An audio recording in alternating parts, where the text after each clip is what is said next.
afternoon, everyone. Yeah, recording in progress. Good afternoon, CLEA. Good afternoon, world. We are starting a seminar on a strange day because it's Saturday today, and we are meeting in an unusual place. Nice. Yeah, noise with a bottle of wine just came. We cannot see him here. I'm alone. Hello. So yesterday it was a strike of trains and all sorts of communication vehicles, so we couldn't organize the seminar on Friday. This is why we are meeting today, and we are meeting actually at the location of CLEA. It's almost like an attic location. Today's seminar will be given kind of like by two gentlemen, I suggest. One of them, Monsieur Simondon, not like present like in flesh, but will be channeled by the other speaker. And the other speaker is Weaver. Weaver, I'll just put the spotlight on you. I think that Simondon would. No. Hello. Hello, Hi. hello, hi. I think that Simondon would like to be addressed as they. As they? Yes, I will explain. And I said gentlemen. I'm sorry. I should have asked. Yes. No, it's not. It's not because of this gender issue. something more. Okay, so you will, sublime than this. you will tell us. Yes. So yeah. So I suggest we just start. People start gathering, bringing wine and also other substances. So it's starting Okay, well. So Weaver, the floor is yours. All the spotlights and ears and everything. So good afternoon, everybody. To the ones that don't know me, my name is Weaver. I was many years ago. I was doing my PhD in CLEA. And just a question: do you hear him well? Yes. Okay. Good. Yeah. Go ahead. Okay. Yeah. So, and the topic of my PhD thesis that then became a book, I will talk about it a bit later, was open-ended intelligence. And so the subject this afternoon is open-ended intelligence. It was actually no, there is no chance, because if you want to climb and do it, it will be like consider the infinite merit if you believe in merit. But, yeah. So The presentation is not. So actually, a small story. My work on open-ended intelligence was hugely inspired by Gilbert Simondon, but when I was working on my thesis, the major oeuvre of Gilbert Simondon was only in French, and then I didn't know more than 10 words in French. So I only had the introduction to his book. And of course, there were other sources as well, but and based on the introduction, you imagine what he said. Based on the introduction, and I imagine where he's going, and and then like last year, finally, after a wait of 7 years, this book came out in English. By now, I also am capable to read something some of what Simondon. What happened? It was good. So I'm trying to hang It's hanging something on the window. Okay. I think we're going to take all the diplomas from you. Anyway, so this seminar about open-ended intelligence in the light of Gilbert Simondon philosophy individuation is a kind of complementing something that I do in relation to this idea of open-ended intelligence, and I do believe that it is really something important to ask CLEA people and the ones that are interested in the worldview and worldviews, I would say more accurately, that are cultivated by CLEA. I think it's an important work. So I hope you enjoy. So what it's all about, now I get this ray of light coming Yes, directly. I told you the spotlight on you, yeah? So that's that. Okay. Is it okay? Yeah. Okay. And So- an organizational announcement, we have wine and 3 glasses left, but there's more glasses downstairs, so you know, help yourself. You need to locate the kitchen and then. So I think that my occupation with the philosophy of Gilbert Simondon, and also adjacent topics and the topic of open-ended intelligence, is very much inspired by a quote that belongs to another book that I'm reading now, a quote by Plotinus, which goes like, "And we, who are we anyway?" And this quote comes basically to say that the way that we relate to science usually and philosophy is finding all sorts of explanations of the world around us. But there is, I believe, a deeper and more profound, telos to this, which is understanding. And I do have a kind of a small difference between explanation, which is one way of understanding, and the more profound understanding of understanding. So this seminar, it's about individuals and individuation, and I would like you to see everything that I'm going to say this afternoon in the light of course, the inspiration of Gilbert Simondon, and also about this quote about Plotinus. It's about who we are, what we are, our place in this universe, in this life, our place among other human beings and beings at large. So let me start. So the question is, what are individuals? And just to be simple about it, individuals, as they are commonly understood, and here I'm not speaking only about human individuals, other individuals more in general. Individuals are elements of the real, and this is they come to answer a question that seems very simple: what is? What exists? What is real?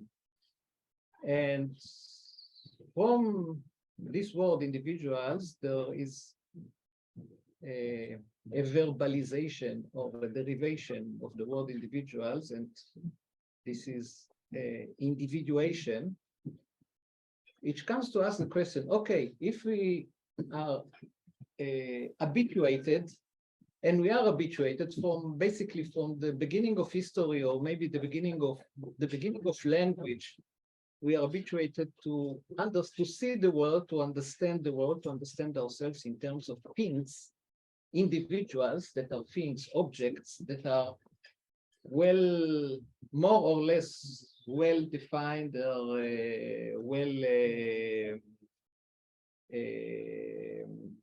related.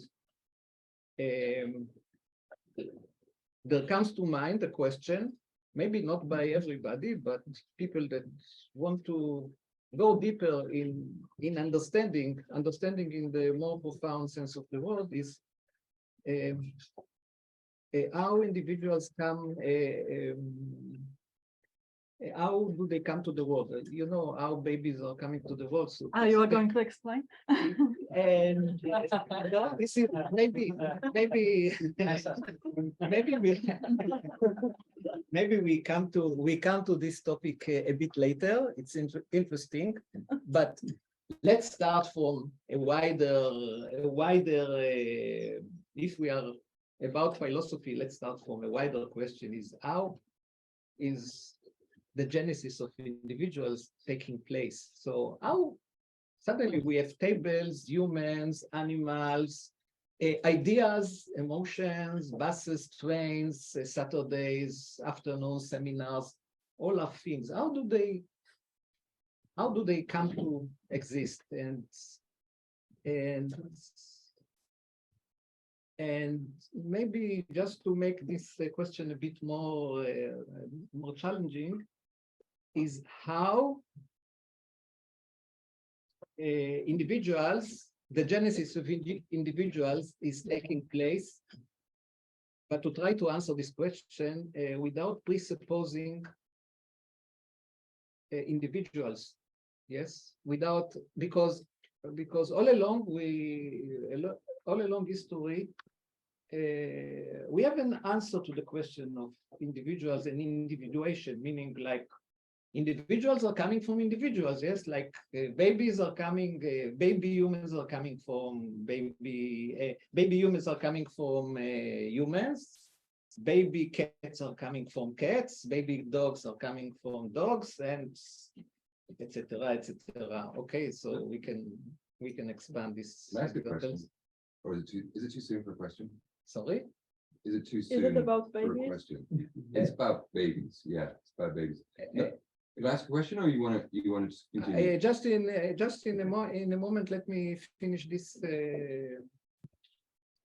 So the question, the big question, and this is something that I will try to give you maybe a beginning of how to think about it. I would not say answer, because answer is again a thing. So maybe my aim is to start a process of individuation, of thinking about individuation. So how do we manage to think about individuation, the coming about of individuals, without presupposing already constituted individuals, that individuals are coming from individuals, and this is not really answered because, okay, where did it start? If it started anywhere, and also a bit more, even a bit more precise, not even assuming a principle of individuation, meaning not assuming that we have a theory of how individuals are coming. So we just in terms of the philosophy that we want to start with is really like a blank slate regarding this question. So, and after all this very long introduction, if the question is understanding ourselves and understanding the world, of course, if we manage to start to understand what individuation is, how individuals, the things that are around us, and us also, we relate also to ourselves as things. So if we start to shift into a somewhat different perspective, which I call individuation, and you will understand pretty soon what I'm talking about, it's definitely bears immensely on the way that we understand the world around us, the way that we understand relationships, the way that actually we understand all and everything. So now, Ryan, if you wish to ask, but I will try to. Okay, maybe it's too soon in the talk for the question, but when you talk about individuals, it sounds as if, to me, it sounds like intuitively, and it's important, right? That it's an intuition, and that's like how it comes to us, how it comes to my ears or our ears immediately. But it sounds as if you're talking about individuals in a way in which they are individual. As if an individual could be on its own. Not necessarily. This is part of the thing that I will relate to it, but of course individuals can be defined in basically two distinct ways, like in terms of their intrinsic properties or in terms of like what we can observe about them. So these are, I will speak about it in a few moments, but I'm not sure that this is what you were asking. Because I mean, when you said that like a cat comes from a cat, Yeah. like it's exactly that that almost that a cat comes from not one cat but two cats. It takes two cats to make. Yeah, a but cat. this is a bit too detailed for what I want to. So yes, it's one cat, three cats. Yeah, it's not about that. It was like figuratively speaking that individuals come from individuals, and this is a way of thinking. So you have to take it more metaphorically. Yeah. That you think, okay, this came from this. Yes, we are sitting here because there was a graph, something with the trains did not go well. Right. Right, sorry. No, and it's something that when I try to learn French, these two languages start to like be confused, and now I don't know English, and neither English nor French, so it's kind of in between. So let me start to a very antique, ancient theory about individuation is what is called in philosophy the hylomorphic scheme. And the hylomorphic scheme is basically saying, okay, the way that individuals are created is like the conjunction of matter and form, where form is, there is matter, which is quite a passive and formless and just matter in the most simple and simplistic way. And then when we impose form on matter, we get individuals. So this is where Simondon was starting by criticizing this doctrine or idea about that individuals are created by a form which is being imprinted on matter. And you would be surprised to know that even today in the 20th century, this is pretty much. We are in the 20th. Okay. Yeah, no, maybe it will take another 20 years to update. So, yeah, so even as of today, this still holds that we make this distinction in our mind that there is something very passive and very lacking properties. And then we take this propertyless thing and we impose on it form, which is the properties, and then we get something. And this something can always be described in terms of matter and form. So what I have a laser pointer here. Okay, so you see? Yeah. Okay, amazing, huh? These computers. So what Simondon was starting, Simondon was, I think that before he became a philosopher, he also had an education in engineering. So he was very much into matter and forming and designing things, and he wrote a very important work about technology and stuff. And so he was really into this thing of how individuals are being produced. And he started by criticizing this hylomorphic scheme of the conjunction, the imposition of form over matter. And he said something very simple. Of course, it's not that simple as I as I put it here, and I hope it's spirit, which is somehow in the room, maybe in the attic, he will not punish me for maybe oversimplifying things that he said, but he said, okay, there is neither pure matter nor pure form in the world around us, so we need to find some other explanation. And for this, I want to walk you through the first example that he is examining, and just give you like a preliminary vocabulary of how he was thinking about individuation and what we can make out of it, which is pretty interesting. But before that, what I'm going to show you is the classical example of form imposed on matter, and you have to imagine, and actually you don't have to imagine because there is YouTube, and I'm going to help your imagination with the short video from YouTube.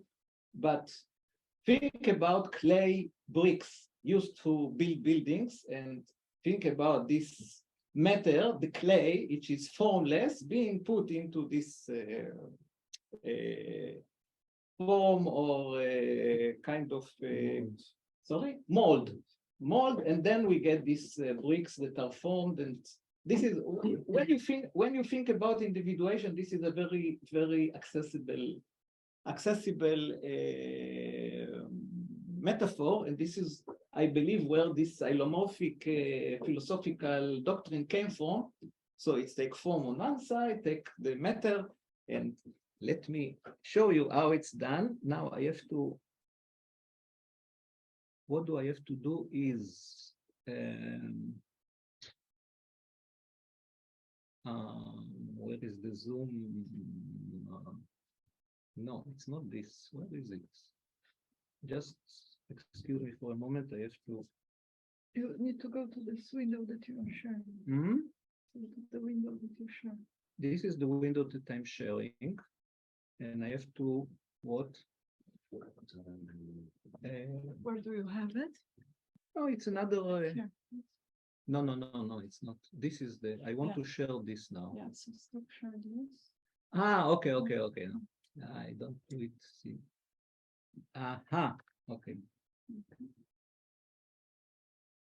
It looks, I think. So you are going now to see an amazing. Is it with audio? 3 minutes. It's with the audio, yes. You selected audio share? Audio is not, yeah, it is important. Just a moment. Your screen. Okay, I will do it again and make sure, okay? Share sound, all right. Okay. 3 minutes of how bricks are coming to the world. It's actually much more than 3 minutes, but I will take. What is this?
You see, this is matter, but you see that it has properties, yeah?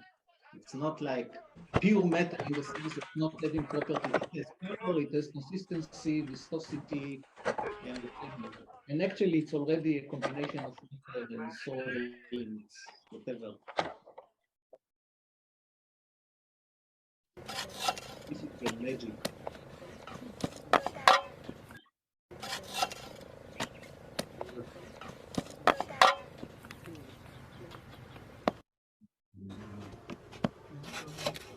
What I want you to notice here is the thing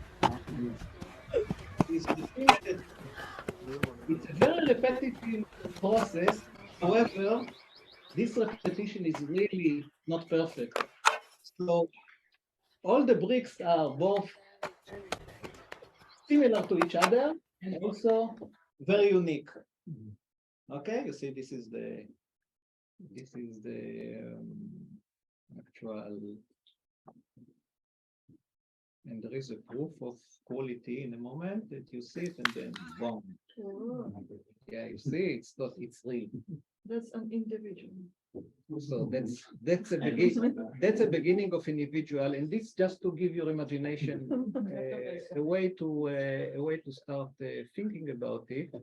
And I will go back to the Now, Now that we know, we should think about bricks. I will go back to the no, that was it. just a moment. Okay. Back to yes. Okay. So you have to use this first and foremost as a metaphor, because the topic of this seminar is something which is much more abstract, but we have to start from something which is more tangible to us. So what does it come to say? All this short video is that indeed matter and forms are never pure, and in the philosophical doctrine, matter and form are basically only limit cases of what. And this is what I was writing here, is distribution of potential energies among already individuated elements at a lower or higher scales respectively. I'm going to explain everything, so we will not, it sounds like complicated, but I'm just in a moment, I just want you to capture these two elements here, that there are two scales here involved. When I say molar, I'm indicating a population of smaller elements, and here in our video, molar was relating to the mold and also to the bricks, sorry.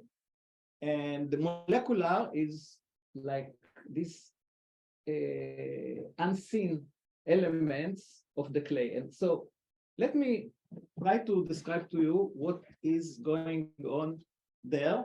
And you see something interesting in, you see this small picture that I put here. It's a mold and mold on and the matter being put into a mold. And guess who have drawn this? There is a hint. There is a hint in the picture. Who was drawing it? DALL-E, yes. It's a computer program. It's a computer program that knows nothing and understands nothing about bricks and clay and Simondon and individuation. But it doesn't matter, because when we see the image, we understand. Okay, so in the combination between DALL-E and us, something is going on. A new individuation is going on, but then I have to explain what is individuation. So what is happening there? For this, I'm going to use this wonderful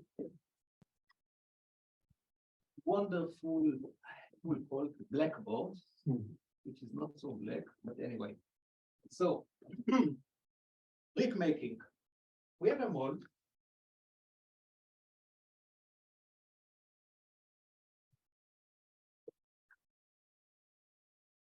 Looks like this. I will not be very accurate about it, but this is small. And now somebody comes and takes metal, clay, and makes like a heap of metal inside the mold. In order to understand what is happening here, of course, I'm already simplifying because you saw how it is being made in real time. But in order to simplify it, in order to understand, can you imagine what will happen? Yes, if the clay is really, so it will start to just to flatten and become like this and like this, and finally, if it's a good metal, it will create this. Maybe I will draw it. Okay. But why? Why? Why is this happening? What we saw, what we are seeing now is what I said, it's the molar dimension of the molar scale of the happening. Now, maybe I will. Okay. Let's look into this. And within this heap of matter, I want to tell you what is going on just here.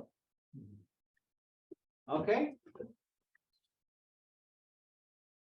So what is going just here? You have a lot of, this is really microscopic, yes, so it's not on the scale, but there are a lot of particles of whatever. Yes, there are a lot of particles here, and because the heap was just put, there is what is called the, oh, maybe I will throw it the other way on, what is called gravity.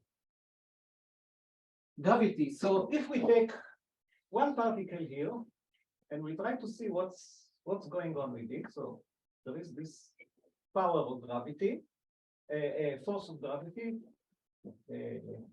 going down, and there are all these friendly particles around it, neighbors, that are exerting forces that are forces of friction or viscosity. It's not viscosity, it's friction. Yes, I'm speaking here really physical. So this guy is being pulled down, but it will not go directly down. It's because there are other particles in the way, particles on the way, but it will start by derivation of this force. It will start to push certain members just sideways. Yes, and all this, what do we see? We see actually that the potential energy of this, while it is going down, this particle is finding its way down. Yes, while it's going down, it pushes other particles sideways.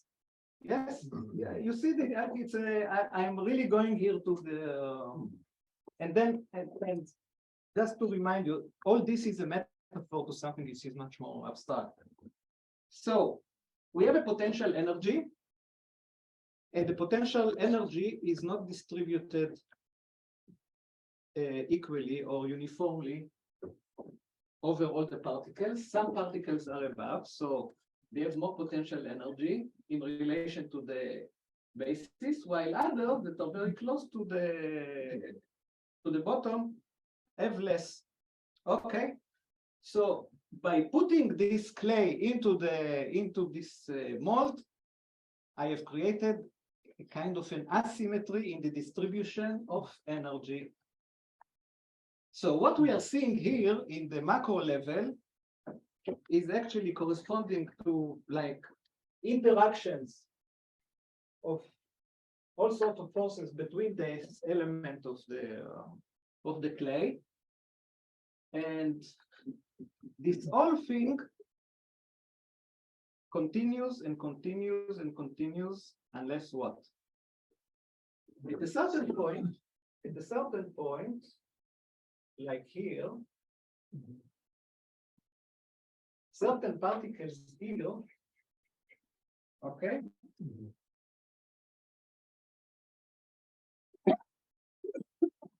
They mean a different type of material, which is not like the clay, very liquidy and with very little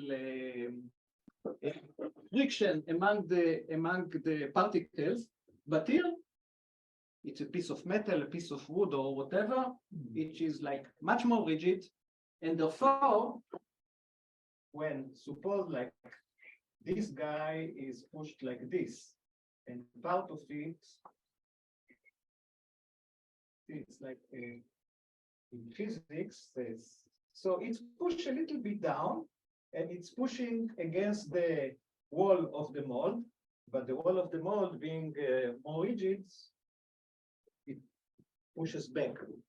So it will cease to move at this direction. So if you take the micro and you imagine what happens to the macro, the potential energy that was here unevenly distributed is moving the matter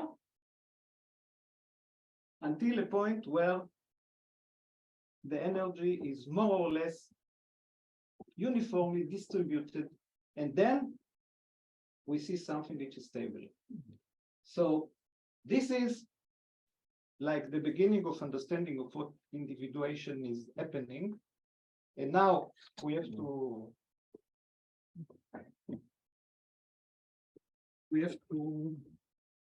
just a moment. Should we disregard the effect of water on the mass?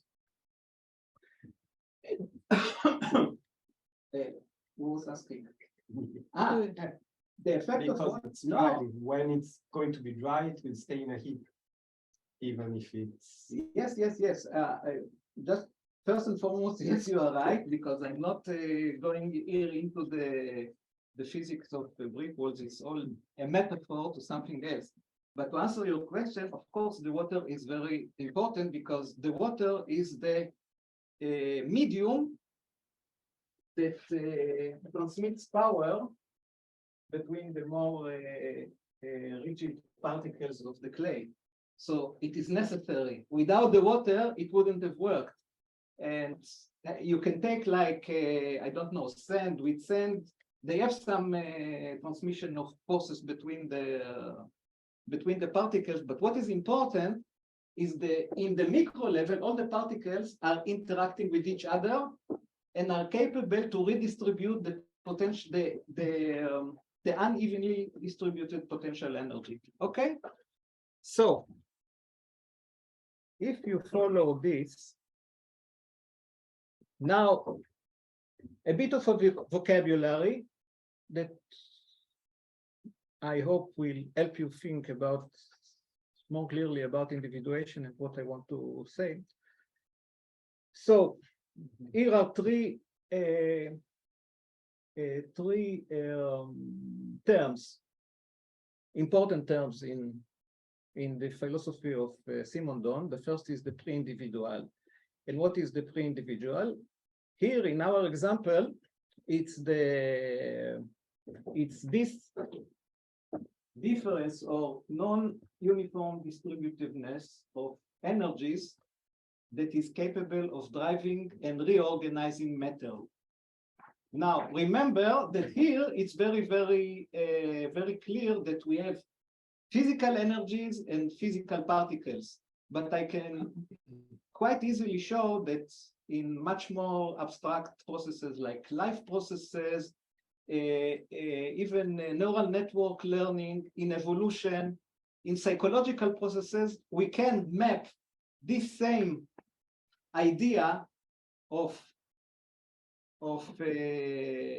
material component and energetic component that are working and interacting together in order to reach from more unstable states to more stable states, and then again to unstable, and I will come to that. So this is the pre-individual. So the pre-individual is when the energy is distributed uneven. Yes, and why it is called pre-individual? Because the existence of this energy is yet not imposing anything on what would possibly be the final product of this interaction of. So it's randomization. It's random in as far as it is, if we just take into account the system, that this energy is not evenly distributed. If it is evenly distributed, the whole system will be in equilibrium and there will be no movement. And when the pre-individual in a system is exhausted, at least even temporarily, it would mean that we have a stable phenomena, a stable individual, that until there will be either material or energetic changes, it will stay as it is, because the pre-individual has been exhausted. Every system where there is a presence of intensity of potential energies that are not evenly distributed, there we have actually an active process of individuation. So, and maybe another term which is quite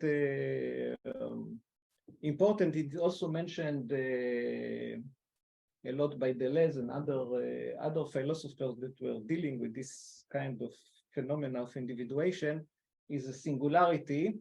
A singularity, as we usually treat it, is something very specific. Some of it is as a mathematical connotation, some of it is like what will happen to us humans where AI will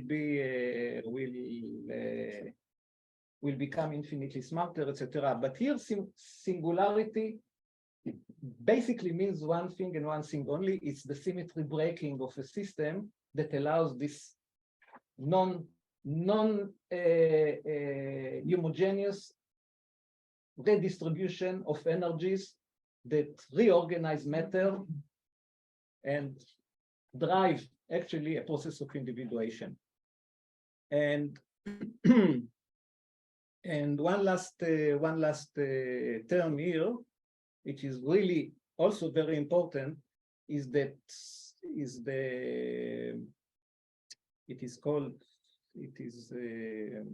the term or the concept of disparity. And disparity is always something which is existing between two scales or two levels of existence of the same system. One is the macro level and one is the micro level. So here,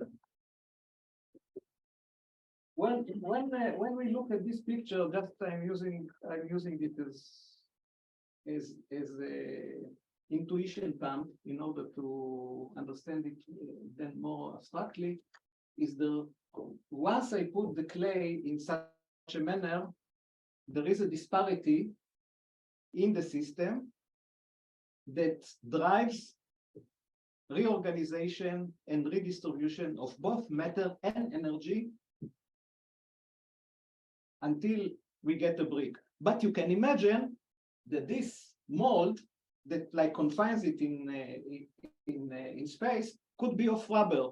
Rubber is elastic, and if we put this matter into a rubber mold, the forces here will not be equalized by the mold, but they will start to create all sorts of stuff like this, and eventually we can get, instead of a brick that looks like this, we might get something which is, I don't know, maybe bulky like this or whatever. So, but you understand what I'm trying to say here. So now this is the first understanding of individuation. What is individuation in this sense? Yes, follow me here, is that it's actually individuation is the resolution of disparities within a system via transduction. What is transduction? For this, we have to go to the next. So can you explain again what is singularity? Because it's a different concept than how we use it. Right? Yes, Why yes, is yes. it, why is it taken from single, this word in this? Actually, I don't have a good answer for this. That is like a unique distribution and not repeatable? I think yes, I think that it comes to say first unique and something which is not symmetrical in any fashion. Yes, that it's like its uniqueness is because you cannot find any symmetries in this or homogeneity. So it's a kind of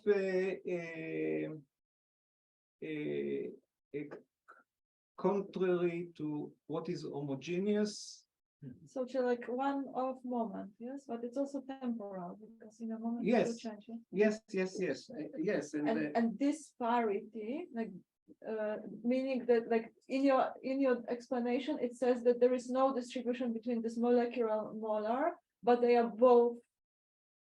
So like kind of understanding the word that there is no pair of those two types of forms or something like that? Or? No, that there is what is called a disparity is something that will be always in movement because there is a non-uniform distribution of intensities and matter particles of a lower level. So it will move.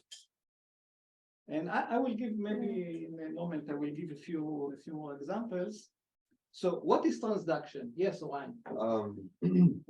But it's also it's local, right? Like the reduction of what is it? Reduction of disparity in the distribution of potential energies is local. Like it only counts locally somehow. Like when you make the brick, Yeah. there you're reducing the disparity within the brick, but you're increasing the disparity to what's next to the brick.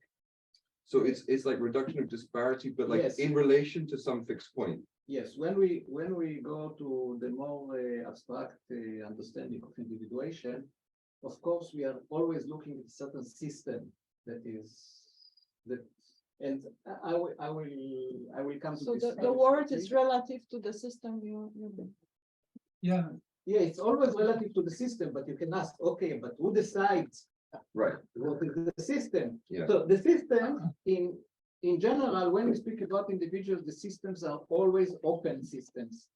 So basically, we speak about all and everything, but then how boundaries are being created.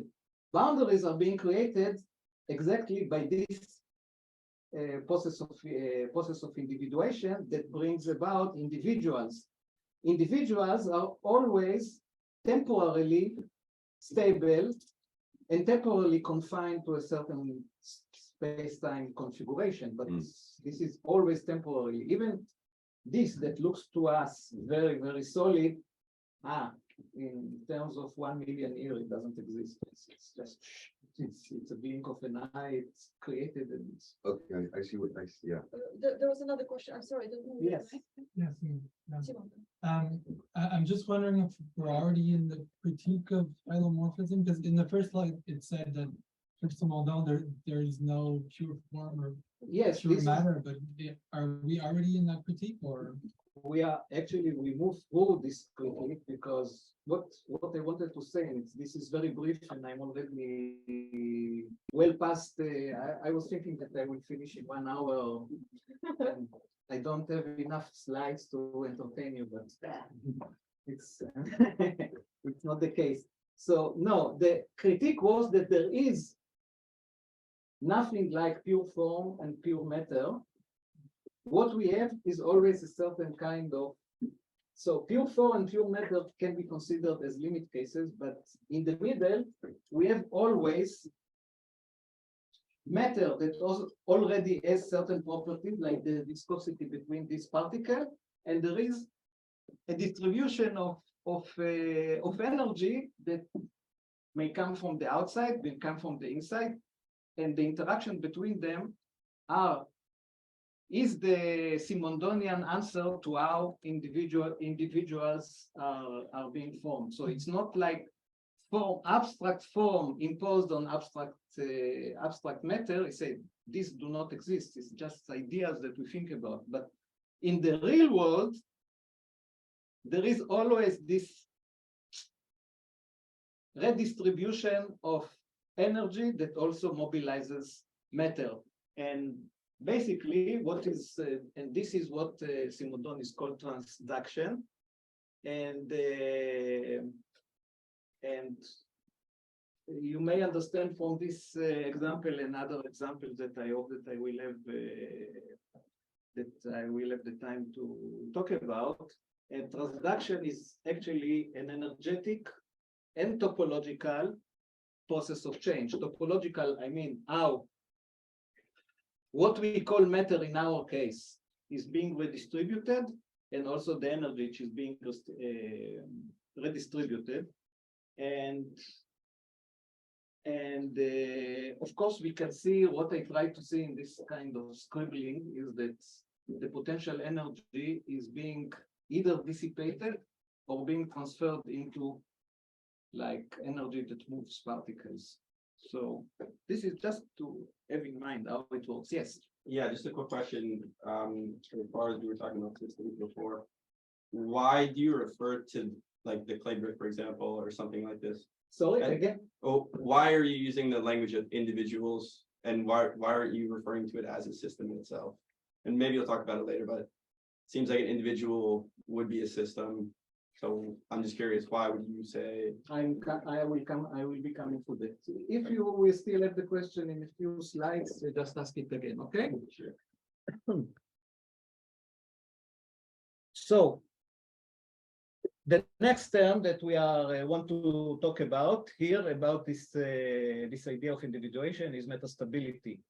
So we see here that until we reach an equilibrium, actually, this whole system is going through change, and it goes through in more complicated things like in life processes, in evolutionary processes, even in psychic processes. There are phase transitions where this distribution of matter and energy are taking place, and only when the pre-individual, yes, the local distribution of energies becomes homogeneous, we actually are able to discern within our observation what we call stable individuals or things. Yes, and all the things, or many of the things that we see around us are actually all the time changing. But for the purposes of us relating to them in the everyday life, even if we see a person, and I know that I meet a person and I met him or her yesterday, but it's not the same person, but actually it's almost the same. So this is how our understanding is always first and foremost relating to stable things and not to the process of their becoming. So this is about metastability. So one more thing that is extremely important here to mention is that all individuating systems are by definition, it's not by definition, they are considered open systems. So there is always a source or possible source for pre-individual to be introduced into the state of affairs. Okay, so equilibrium or the thinginess that is being achieved is always something which fits certain local conditions but it's not a general or universal state of affairs. And now, now we just go a bit deeper into this idea of individuals, and you may ask yourself a question. Okay, individuals, things, what define them? Are there have intrinsic properties, like they are solid, they are hot or cold, or whatever properties? I don't have. Pretty. Yeah, pretty, but it is already something which is extrinsic. Inherently pretty. Inherently pretty, yes, yes. Smartness, or so there is a question. If you speak about individuals, is what defines them? Intrinsic properties or extrinsic properties, the properties that we can observe about them, like when we relate to them, or things that exist in the thing in itself, which is irrespective and independent of external observation or external interaction. So what Simondon would say, that neither this or nor that, and individuation, being open-ended, initially does not have an inside or an outside. So when we think about the process of individuation, we don't start with the final product. We start to open our awareness to a whole process, and this process always starts in a place where there is no inside or outside. Okay? And the way that we think about it is the individuation is taking place within a milieu. And what is a milieu? A milieu is like the environment where individuation is happening. And in terms of the metaphor that I was using, it's a field of energetic interactions where individuation is taking place. But here, I already give a sense to the milieu, which is more than like this physicality of matter and energy. And it's actually, a milieu is a field of individuation, and it is an open system of relations. And I'm coming to relations in the next. And only when within the process of individuation, a certain temporary equilibrium is being reached, then we can start to speak about the formation of boundaries, boundary formation, that can remain stable for a while, like this brick. It then becomes a brick in a building or a house, but when time goes by, it will eventually disintegrate. So instead of seeing the brick as the center of our observation, we see the whole process that's never started, is not going to end, and this is the metastable process of individuation, where within this like infinite process, there are phases where we see something which is stable, and these are the things that we relate to. Okay, is this? Does the metastable mean that within it there are moments of stability? This word means that. Yeah? Yeah, but how does it relate to the boundary between two phases in the system?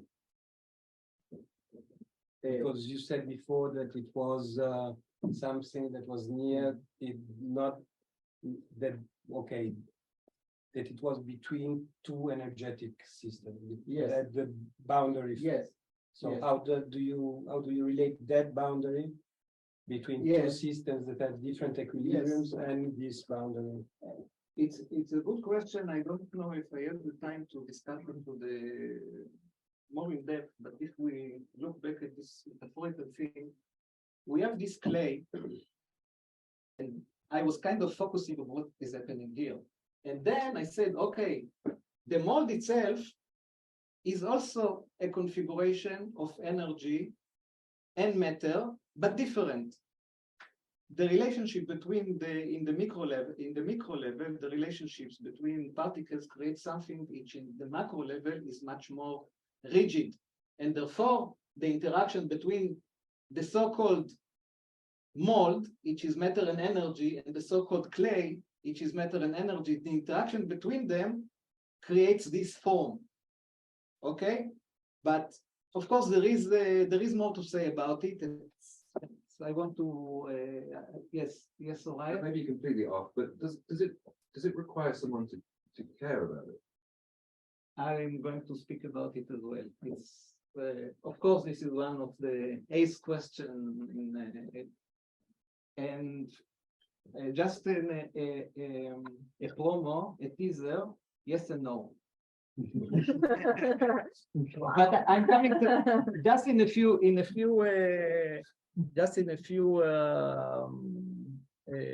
slides. I will go there.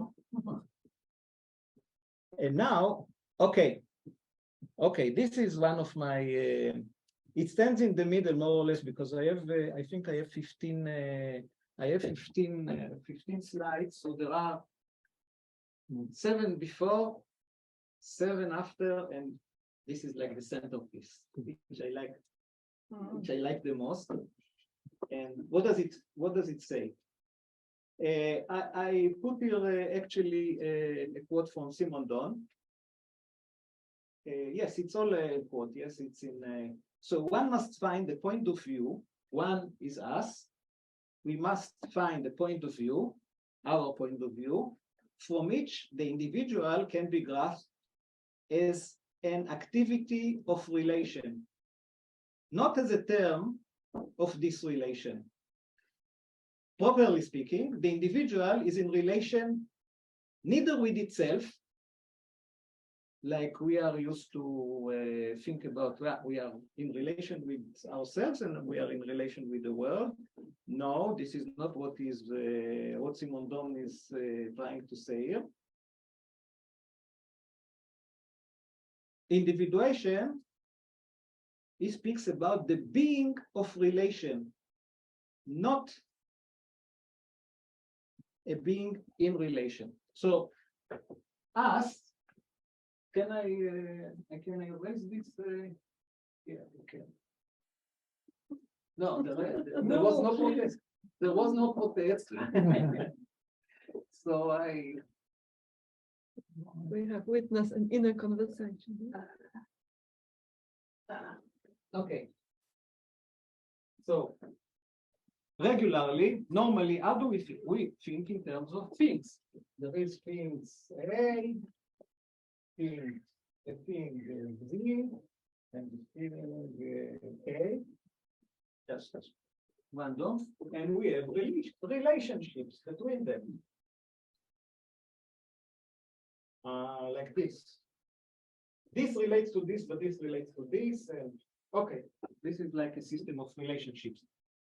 This is not what Simondon is talking about, because here it's after the fact of individuation. We have already individuated entities, and only then we think about relations between them.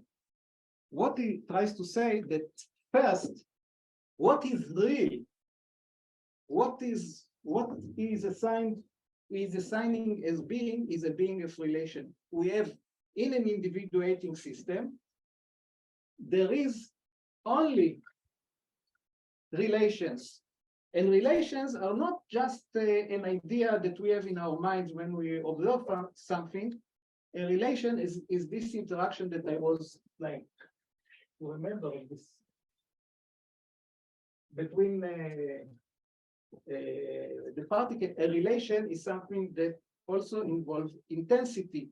So a relation is something which is dynamic. It is an intense operation and an active center.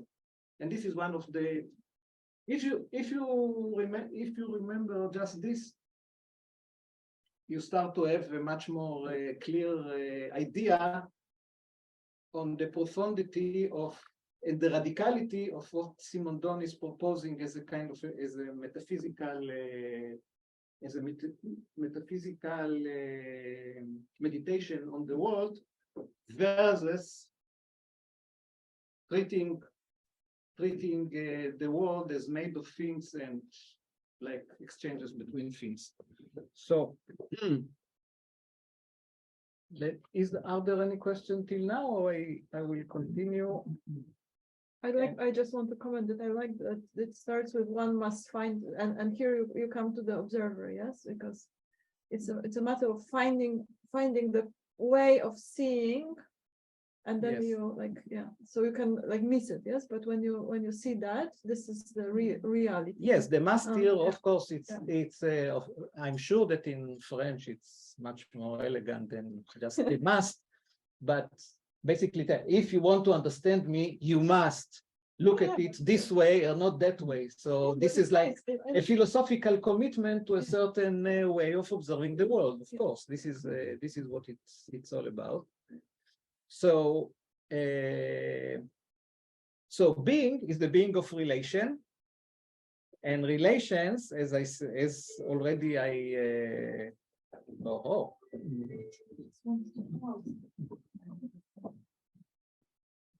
so so basically being, which is a configuration of relation, it goes through phase changes, and only some of the phases are stable, and then we see things. Yes, but this already depends on the scale of observation, and what we understand as, or what we need to understand as individuation, is actually the unending and continuous process of reorganizing of energy and matter, or something that are mapped to it, and again, an important quote from Simondon is that veritable identity is not the identity of the individual relative to itself, but the identity of the system's concrete permanence throughout its phases. So this is where in my work, I started actually by investigating Deleuze, and Deleuze was talking about a lot. Deleuze was talking a lot. He was talking a lot about being and becoming. Being and becoming, and that being is becoming. And this was kind of then, years ago, was obscure. It took me quite a long time to start to understand what he was talking about. But actually, like Deleuze did with a lot of things, and he was very proud of it, he was like using the ideas of Simondon here. And so, you see, this is a completely different understanding of what identity is. But are we talking about human beings, or are we talking about No, we are talking about all and everything. Bricks and all. We haven't reached yet human beings. If we will reach, it depends on how much we have, how long we have. But curiously enough, there is a fragment from Heraclitus, one of my favorite ancient Greek philosophers, that said, presumably said, it was written, but he said, by changing, it remains the same.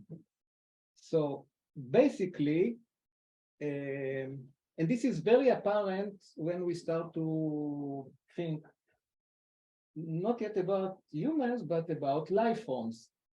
Because life forms, as we know, yes, they are to some extent bounded in space, but they are flows of matter and energy all the time. Through, if we speak about cells, we have a membrane, and through the membrane, there is always a flow of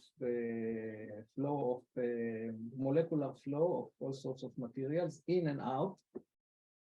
And this all existence, like the cell identity, is basically a culmination of an ongoing individuation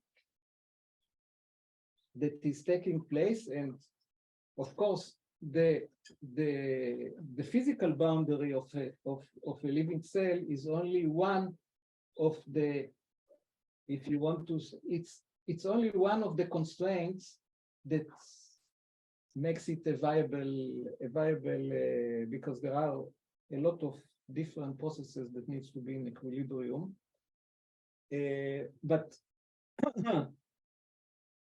But when we go to more complex life forms like mammals or humans, we all start from a single cell. This, I think, is something that we are really in a bit of forgetting. That, okay, I have a memory when I was 10 years old. Some of us have memories when they were 5 years old. Some of us have really memories from half a year. Okay, they really remember what happened when they were half a year. But I don't think that somebody remembers when he was a cell or 2 or 3 cells, like just floating there somewhere. And the being of becoming or the metastability of individuation is very apparent in like these complex life forms, because there is this wonderful thing that we call development. Yes, from one cell we get into becoming fetuses and babies, and after babies we become children, and then children, adolescents, and adults, and we change and we remain the same. But if you start to look at it from the perspective of individuation, it becomes very clear that this is just one example of a fabric, a dynamic fabric of creation, of individuation, which is not anymore just about living systems. It's about all and everything. So this is really an all-encompassing, this idea of individuation is really all-encompassing in this sense. I have a question. Yes. Just when it seems like it's putting aside stability as just like metastability or temporary stability, but I wonder what's the difference with then this term of concrete permanence?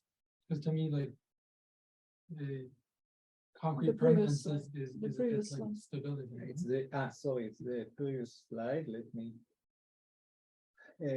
Identity systems, concrete permanence throughout its phase.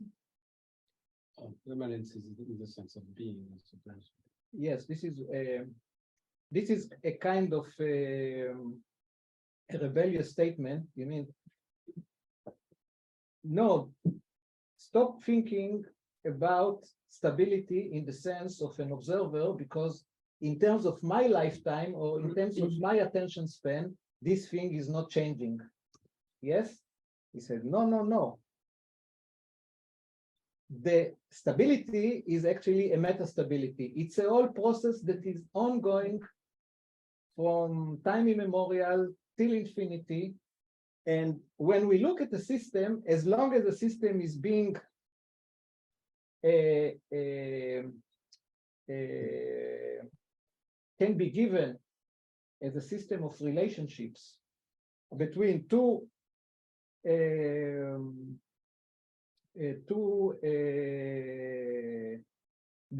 scales of existence, yes, like the molar and the molecular. As long as I can see this kind of tension and movement, this is what we call identity. It's not about constancy. Identity is not something which is identical to itself.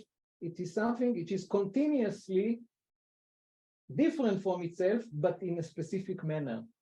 And this is really, I know it's a really difficult idea to grasp, and I think it took me years to just to start move from one perception to another. So it's a fine idea, and I think it's worth trying to understand it. This is what I can say. But I just don't understand how permanence is not stability in this case. Can I give an example? Sorry? Yeah. If I understand well, homeostasis, for instance, is not something that is fixed. It's within a band, so it's never permanent. It's always, it's constant, but it's not permanent. Yeah. And it's within that oscillation that we exist. Yes, I would even say that in complex systems, I was talking about bricks, yes, but in complex systems like living systems, there are many, it's a system, it's a complex system of relations, and some of the parameters or the properties are always in movement, while others are kept within a certain range of change, or you may say that they are permanent, at least. So the way the word permanent is a kind of inaccurate, because if we speak about whatever, whether it is living cells or planets or galaxies, of course, at a certain temporal scale, they can be observed as permanent. But if you change the scale of temporality, you see that they just individuate and they are going through phases of stability and non-stability. So this is the kind of I wanted to put it in just exactly in order to create this kind of disturbance that you are feeling now, that avoiding individuation expresses a phase change of the being of the individuating system. It perpetuates the system through topological and energetic change. Yes, we talked a lot about it. And it's avoiding a degradation, incorporation in energetic potentials. So as long as the system keeps on, the system, I mean here a set of relationships that it's on one end, it's open. On the other end, it has a certain kind of organization. As long as this is happening, yes. What is this? Identity as a formal semantic space within which computation logic converge. If I can try, I think Yes. it's like the way I understand your question, and also kind of what Jeff is writing here, is this, that you not to think about stability in terms of self-identity, because then you have to compare the thing with itself, meaning that you kind of assume existence of properties, and you say, like, you have to first put the essential properties and then check against them. But instead of, like, it's not about concrete permanence, it's systems permanence. Yeah? A systems permanence, it's in that case the relationship between the mold and the clay or whatever. So as long as the system, a system is always kind of, like the observational frame. Yes. So when you have a relationship between molar and molecular levels, and the permanence of this system is in motion, then this is metastable. Yes. Yes. I think that what Simondon wanted to emphasize here is that we need to stop thinking about individuals in terms of constancy and permanence, the regular way that we see it. And if we speak about complex life forms, as one example, yes, we start with one cell, and then we become, as I said, we become fetuses, babies, we grow up. And this whole system has a certain integrity that is discernible and undeniable. And from the moment that this organism was conceived till the moment that he dies, this is what he calls permanent. This is the continuation that he, Simondon, calls a being or permanent in this sense. So it really goes away from our understanding of permanence as it's kind of a repetition that's permanent. yes, and in the next slide, Imperfect repetition. I think Movement within those two, like layers of observation. But I mean, with morphogenesis, you have this interesting thing where you have repetition of the same process over and over again. But the way the process is expressed is dependent on its context. And but the context is generated by the repetition itself. Yes, but it's not only, it has to do, again, it's being is the being of relation. It's not relation between things. Relation is the primary real in this philosophy. It's not things that are primarily real, it's the it's a relation. And when we speak here about relation, it's this movement or dynamism between matter elements and energetic elements. So, yes. No, I'm just wondering, in that, because of course it's also every system is within this kind of at some point on a kind of matryoshka, like Yeah. of individual on each end. So Yes. the relation also, even though there's a boundary, the relation is always also going outside of the system of sorts. But then where does the boundary get drawn or something? Which is coming back to your question. The boundaries are always changing, but of course, we can speak about individuals, human individuals, organized into groups, and these groups are organized into larger groups, and we can discern different level of individuals that are having within them and between them processes of individuation. So it's all dynamic that goes all and everywhere. And here, what I try to do is just to give you a summary, more or less a summary of what we were talking about till now. And I want to start, actually, I want to emphasize, what about my laser? Okay.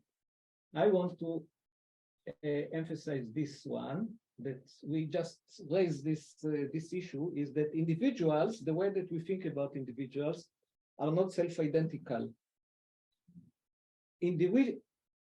Individuals, even the ones that have boundaries, even the ones that are already have a certain, they have an inside and an outside. They have certain properties that can be considered permanent or at least keeping within certain boundaries of change. Individuals are not self-identical. They are always more and less than they are. And why? Because as long as there is an element of pre-individual, this pre-individual combined within an individual just gives you basically infinite potential of what it can become. And therefore, the observable individual that we see now, it is less than it can be in one sense, because it has infinite potentials of individuating, but it is also so it is less than what we see is always less than what it can become, but it also more than what it is, because it contains an unknown store of unindividuated pre-individual that is actually its potential. So it's kind of strange, but it's also, I find it very, very aesthetic, that I get up in the morning and I say, okay, this is the state of affairs, but it's much more than what I can see now, and it's also much less than what I can see now. So it's very, very nice that let's leave the day. Yeah. Something like this. Very nice that it's the same word potential you used in the physical sense, like potential energy, and then in the same word. Yes, there is I think that I could give a whole seminar just about this words potential and what does it mean in different contexts. So, so if you more or less absorb, another point that I want to that I never mentioned, I didn't mention before, but it's important, is this point, like going one level up from the bottom, is that there is, if we follow this metaphysical speculation to its end, to answer the question, is there a principle of individuation? No, because individuation itself individuates.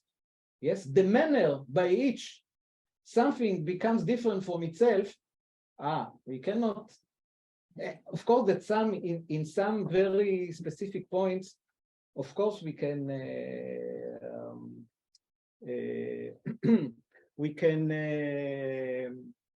discern or formulate a certain principle of individuation that is true to a certain system or a certain category of systems, etc. But we have to remember that this principle itself is also something which is subject to individuation. So it's individuation all the way down. Or what about the what about the disparity of potentials? Is that general? Is that a general concept that goes all the way down? Yeah, but yeah, think about it. That if there is no disparity, why would something move or change at all? So it makes sense. It makes a very profound and simple sense. This idea. Marta? Yeah, can you illustrate with this brick how individuation individuates?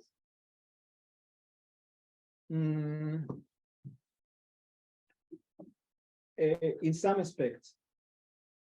In some aspects, by introducing something that I went over, which is called ISAT, is that you see that when this guy is sitting there and making these bricks, all the bricks looks similar, but when you look at them closely, you see that they are different from each other. So what is the difference? Actually, he does exactly the same, does he? Not exactly, because one moment is a little bit more aware, one moment is less aware, one moment the sand that he's using in order to prevent the sticking to the mold is there. One moment is thinking about his children, one moment is tired, another moment is just sleeps and there was a piece of stone there. So there are a lot of random elements that are entering into the shaping of the individual bricks. So this is not a full answer to your questions because this is only the random aspects in every individual in every process of individuation. But then he will change his method, for example, after a few years. Yeah? Yes, another guy will come. But that's also, it's not random, because this guy is like has a family, and that's why he thinks about his family.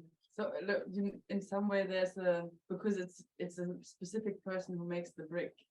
So there's a relation to that. The relation is so strong that I find it sometimes difficult to single out the individual. It seems a bit artificial also as a kind of lens to look at. But I also it's almost like you take the lens in order to say the lens isn't there, but like I already find the lens kind of interesting.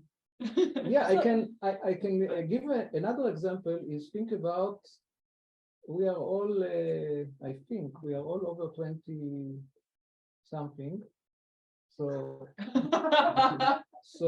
let us imagine how we connect to the internet. Can you remember all the different forms of connecting to the internet? By the phone line. The phone line with this. Everybody remember this sound? That was the sound of. So I think as a technological thing, as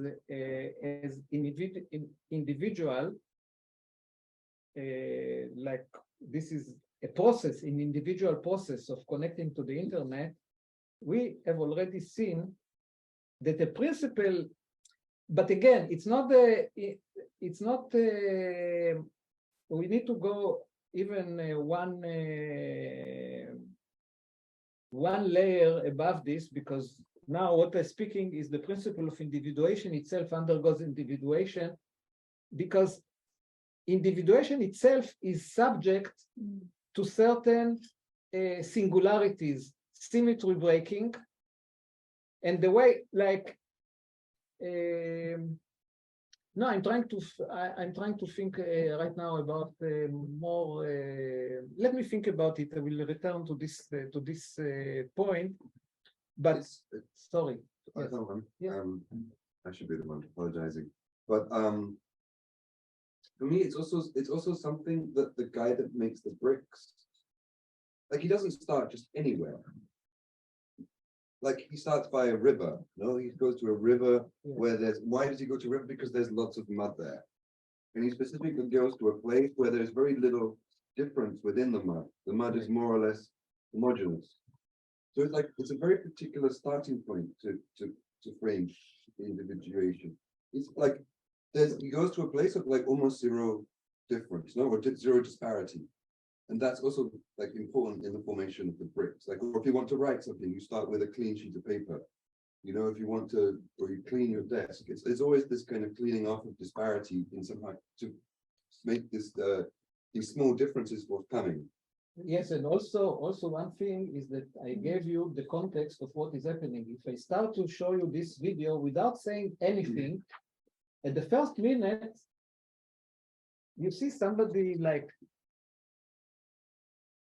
doing stuff with soil and then doing stuff with water, and we don't even understand. But there's so much organization already implicit in that almost zero state of disparity. There's zero potential disparity state. There's so much like pre-organization has gone into that, right? Like, yeah, it's all like mud, like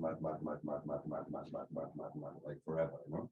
It's not like you start from a state, a starting point where it's like there's mud and then there's some roof and then you know there's a category and an insect and the color blue, like, you know, like unconnectable things. It's the place of most connection.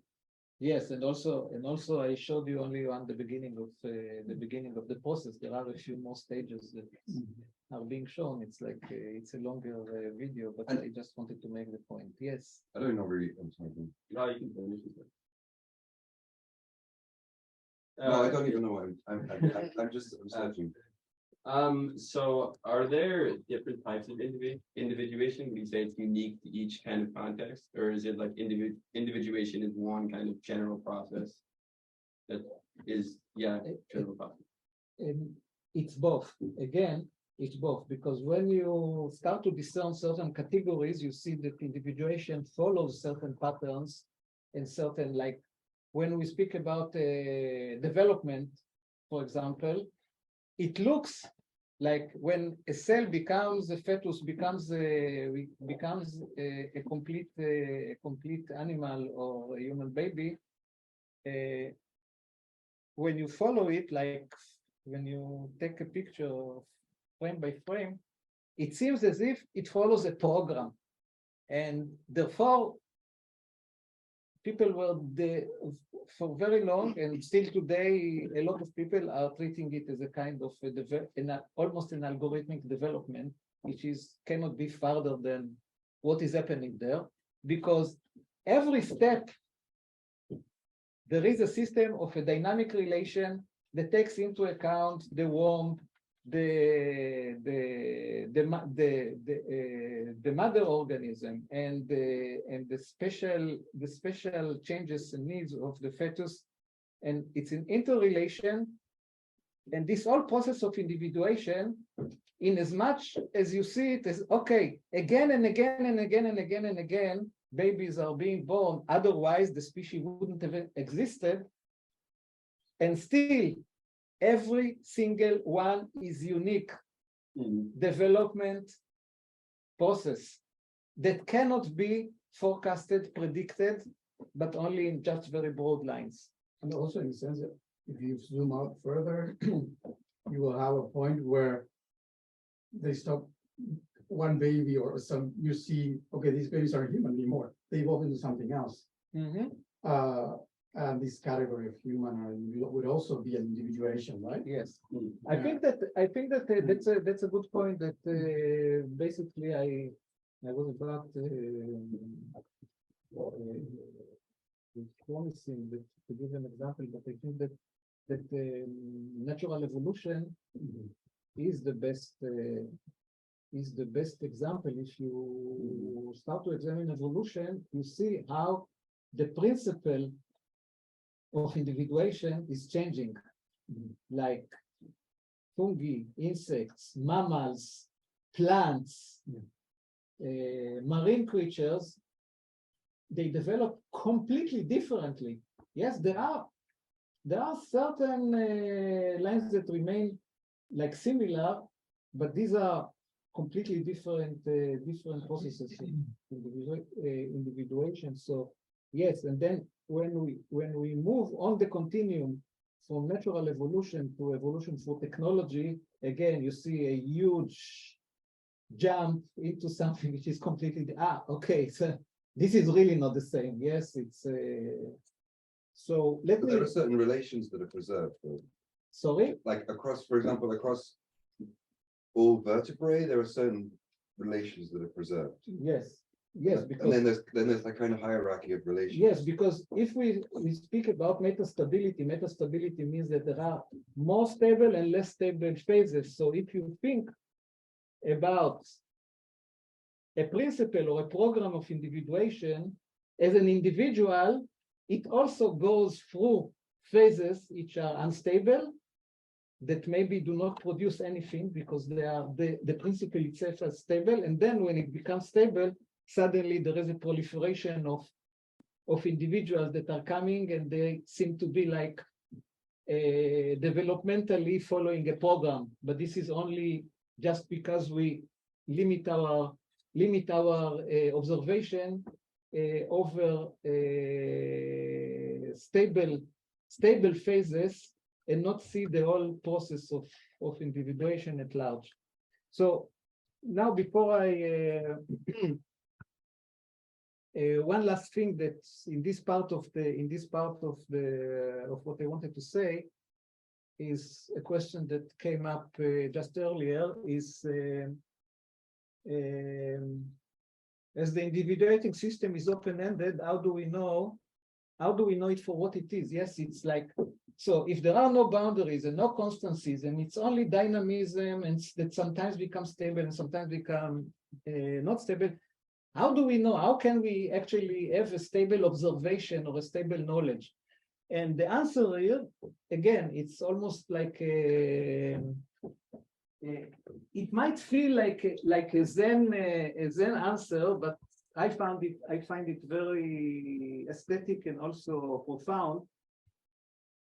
Is that us as subjects and what we observe in the world as objects are also aspects of a larger individuated system. And actually, all our knowledge about anything co-individuates with the things. Yes, oh, okay, so knowledge about being co-individuates with the being, and there is no, and again, we usually, we have things, we have the world, and then we have like our reflective process of perception that is creating representations and categories and concepts of all and everything, and this is how we kind of keeping our ideas of things in the world. But here, not only there is no clear separation between subjects and objects, the knowledge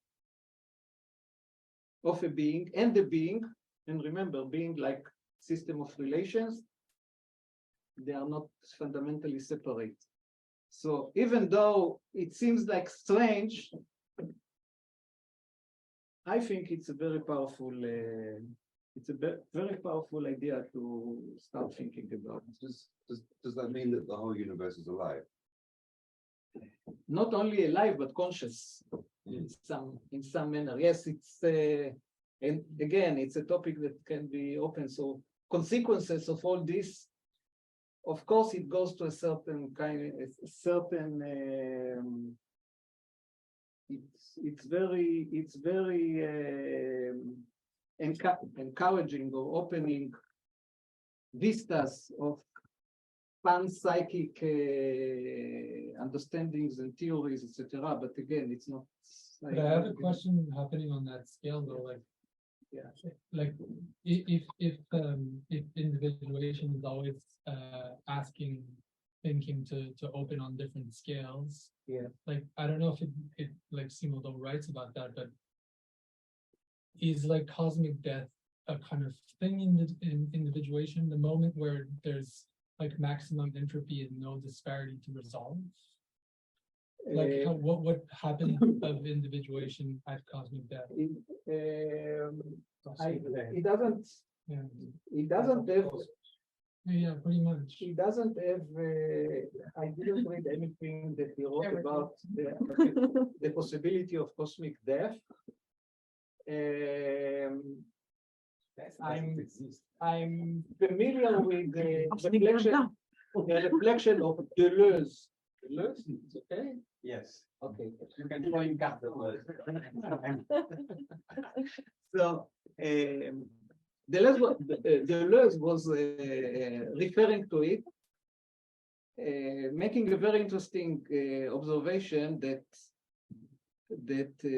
we have a special fetish with the idea of explaining the universe around us in terms of cause and effect. And if we just give up this, it's not any more certain that all this growing entropy and stuff like this. And actually, even like in very vanilla flavor cosmology, we don't know if our universe is an open system or closed system. And of course, cosmic death has to do with a limit of entropy. And if the universe is an open system, well, we don't know the answer to this. Can I ask you a question about the observer, about Simondon as an observer, as himself, as he posed himself the question of being an observer and formulating this philosophy about individuation? Because I mean that's a problem in science everywhere. I will answer you in a kind of a cheeky manner. When you read his book, you see he's very reluctant to put full stops, to use full stops in punctuation. He almost the number of full stops in the book is really Like 5. But you know the periods or yes, periods between sentences. So he makes like a paragraph or a page long sentences that are separated with semicolons. And I read somewhere else, I don't remember where, that people were thinking that it was a stylistic choice in order to make a point of, okay, it starts somewhere and it ends nowhere and no full stops. So I don't know if it answers the question, but By the way, we have also participants online. So if anybody online wants to say something, just raise your hand. Maybe I'll just start speaking because otherwise it needs to be heard.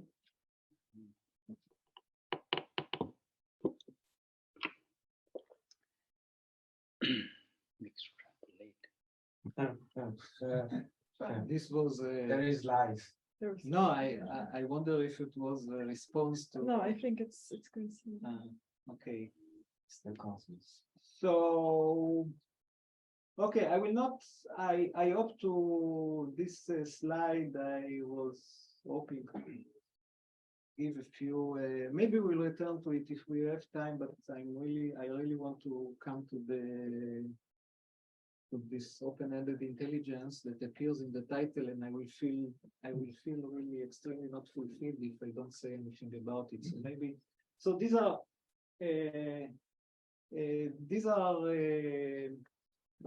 a few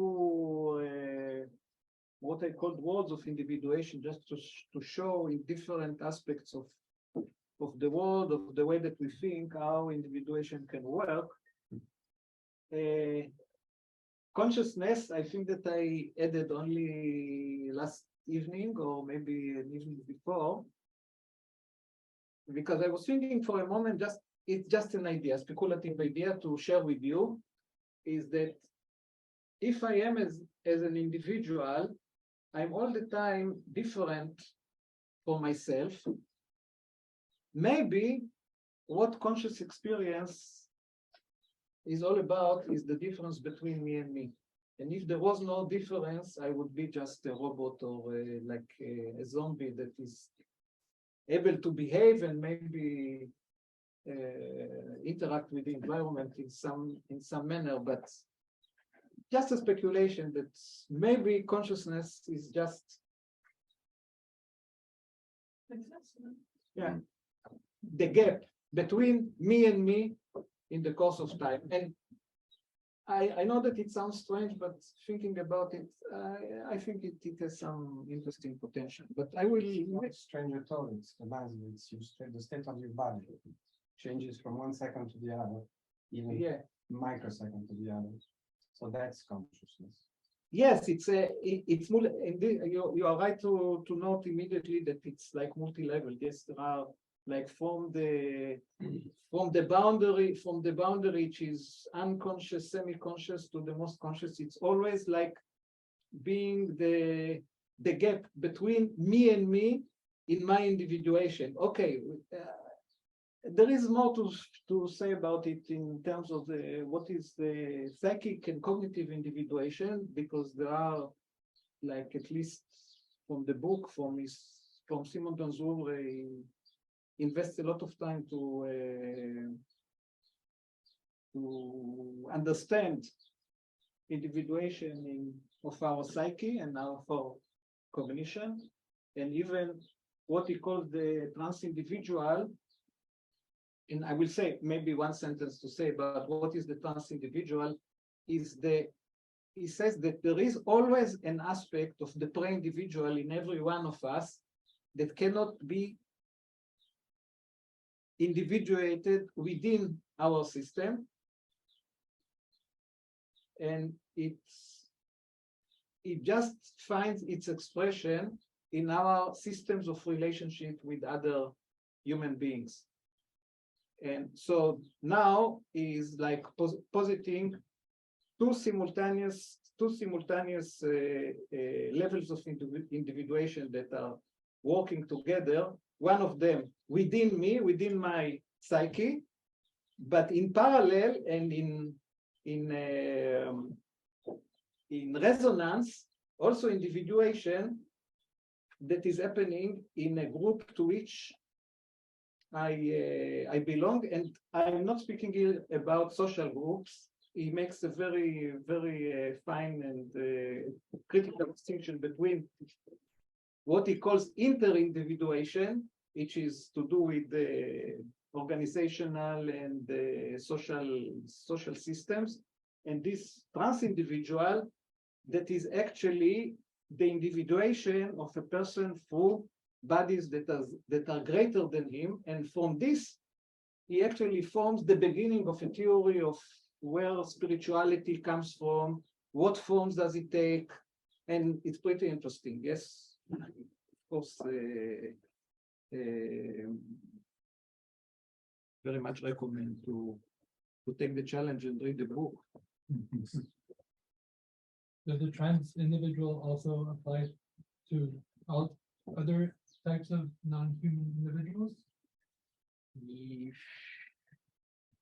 Not in the sense that he develops it here, but I simply don't have enough time to enter into it. Yes, yes, but feeling connection with the universe, with the whole universe, or even certain religious aspirations, or feelings of transcendence, are all, he tries to explain them in terms of this transindividual and this like ongoing individuation, which is within us, but also extends beyond us. And he makes one extremely interesting, in my eyes, reflection, mentioning Carl Gustav Jung about the collective unconscious and the elements of myth that are kind of existing in our collective unconscious, and he also connects them to this transindividual. So he says that all these myths, gods, and mythical entities that we have in our imagination, in our collective imagination, and we can communicate about them, and they affect our lives and affect our manner of relationships, they are all actually individuations that belong to this transindividual. And on the other level, you would have maybe somatic, the way you like you conceive yourself, but like if your cells are not feeling good. Yes. They're also. Yes. It goes. It goes. Okay, you are trapped. I have only a few minutes. No, because I have a lot to say about it, and a small story from the Buddhist tradition. There was a guy that was living in the time of the Buddha, but he was not part of the congregation of the disciples of the Buddha, etc. But he is depicted as one that really understood what the Buddha is talking about, but without taking all these forms, etc. And one day, he became sick and he was lying in his bed, almost dying, and the Buddha heard about it, so he was sending his disciples to visit him, and just maybe when he was sick, and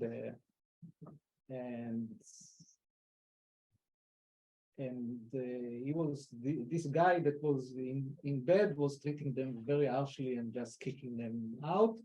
So and then the Buddha sending him disciples that are more and more advanced, until he's sending just like the most advanced disciple, and then and then he comes into his room and he asks him, okay, what happened? What are you? What ails you? And he said, of course, I'm sick of the ignorance of all sentient beings. So he was like physically taking on him. This is a funny story, just in relation to what you were. And I liked it. I read it years ago, and I was really very, very impressed, because indeed, a somatic change in the process of individuation might well be in resonance with certain aspects of the transindividual and something which is happening in the congregation of all humanity, or like the groups that we belong to or connect to more strongly. So, okay,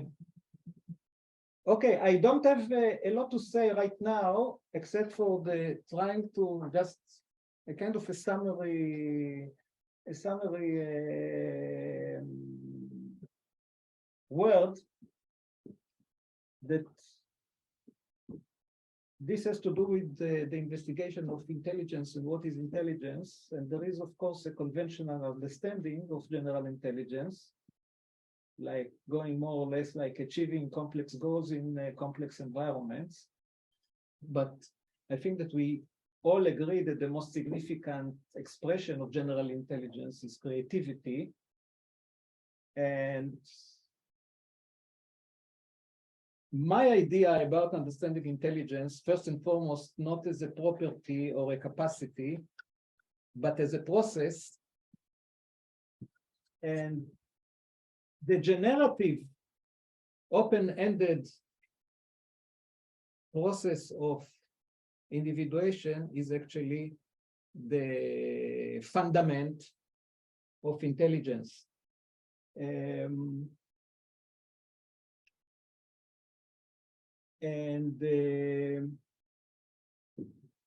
Just one important point to make here is, again, the bottom point, that this intelligence that is being expressed in the processes of individuation clearly works with what is present and not what yet represented. Because if we have already observed a certain aspect of the world around us or us, and we have created the concept of it, and then we relate to the world in terms of concepts and things, etc., this is already where individuation is being reduced in, and it's like we try to stabilize things, while what I relate to as open-ended intelligence is always something which works below this level, where the things are present but not yet represented. So this is just one. Weaver, excuse me, is Yes. this Gilbert Simondon, or is this your part of the? No, this is already an offspring of Simondon. The further individuation. Your own individuation. Yes, Yeah. yes. If I can just say something, so like to me the question, like how you bridge this, yes, is that okay? So if we are not speaking about individuals but individuation, then let's look at the question what intelligence is, and the conventional understanding of intelligence is a property of an individual or agency of an individual. Yes. So if you take individuation as a ground, what is intelligence? Yes. And it's and then this open-ended intelligence is like the answer. Yes, Yes. this is it. But also it involves relating in this potentiality or disparity and acting them, not when things are stable. Yes, because Yes, yeah, yes. that Yes. would be the representation. I see objects, I see individuals. Yes, definitely. It's not is with the tool making how we called it obsession. Yeah. The tool making obsession of how we operate in the world makes us to try to understand intelligence in terms of how can we use it to do this, how can we use it to do that, and I don't find anything fundamentally wrong about it, only given that we acknowledge and realize that this is just the tip of the iceberg of what intelligence is in what we see in the world around us, and also what we see inside ourselves. Yes. And if we just like expand a little bit our awareness from like seeing things into seeing these processes of becoming, we start to see different things. And also towards your remark, Marta, it's I tried again to create a bridge that will make it more like comprehensible. Is what is the difference between open-ended intelligence and goal-oriented intelligence? Is in goal-oriented intelligence, in the methods of what we conventionally call goal-oriented intelligence, where we have a problem and we try to find a solution. In terms of what we were speaking here now, goal-oriented intelligence is the resolution of disparity between given means and ends. And this always resulting in a consolidated system of stable relations and the exhaustion of the pre-individual. And then we have a tool that knows to do this very efficiently, very well.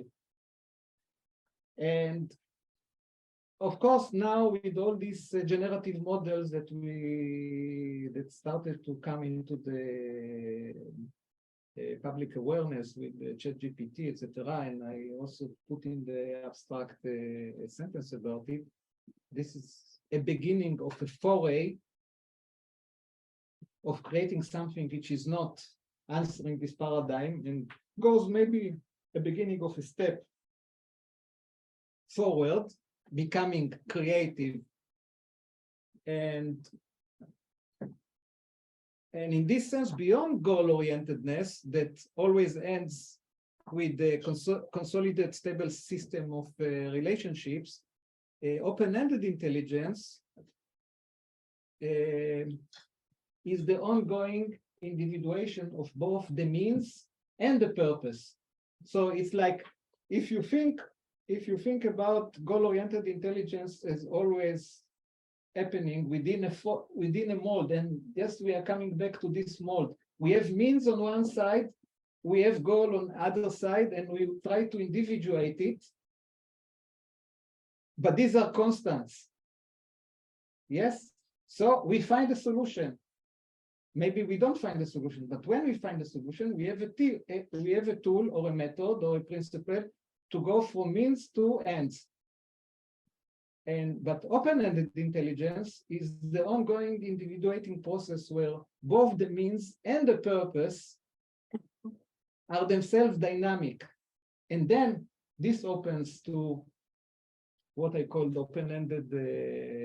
And what is the difference you make between open-ended intelligence and collective intelligence? If you take ants or if you take distributed intelligence in some animals? Because that's the tension between. Yes, there are all sorts. There are in the natural world. There are, of course, many interesting examples. But in collective intelligence, like what you might find in social insects or stuff like this, this is still, of course, an individuation that was achieved by natural evolution. But the whole process of evolution is much bigger than this. So I think that in this sense, maybe the collective intelligence in humans that does not, that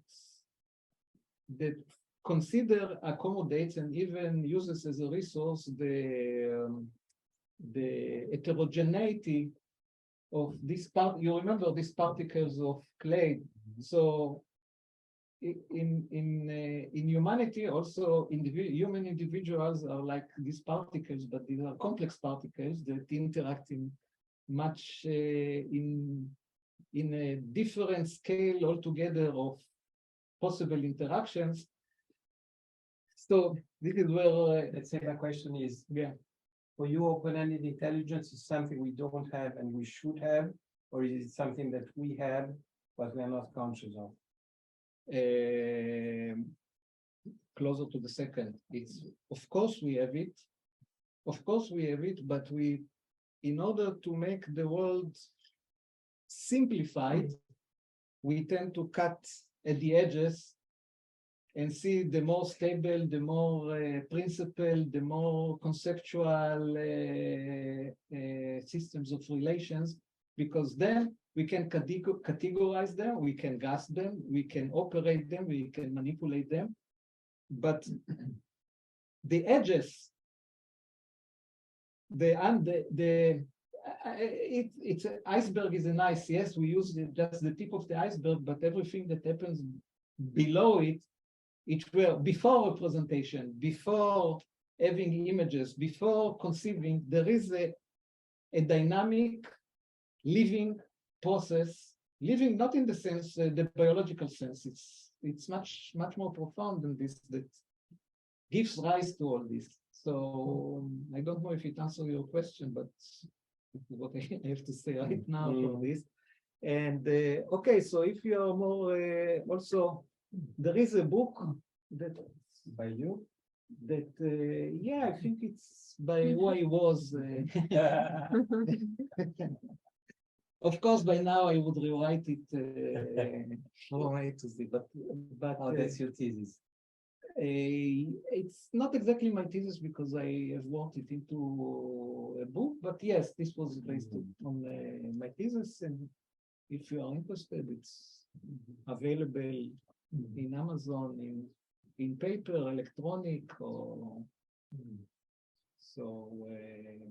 Thank you. I think if you have more questions. 8 minutes beyond.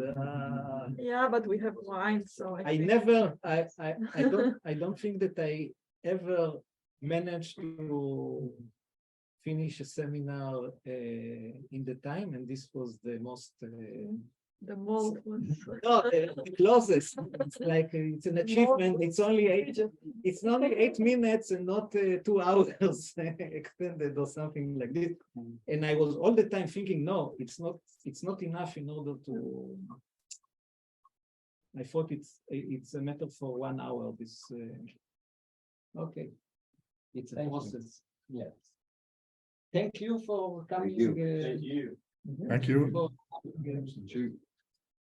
Thank you. It's a good idea doing it on Saturday. Yeah, what do you think about it? It's kind of like a different group a bit, yes? I like doing things on Saturdays. I also prefer doing it here actually with you guys know about that, but seems nice. Yeah, not if everybody can, if we have 20 here, it's a bit difficult. Mhm.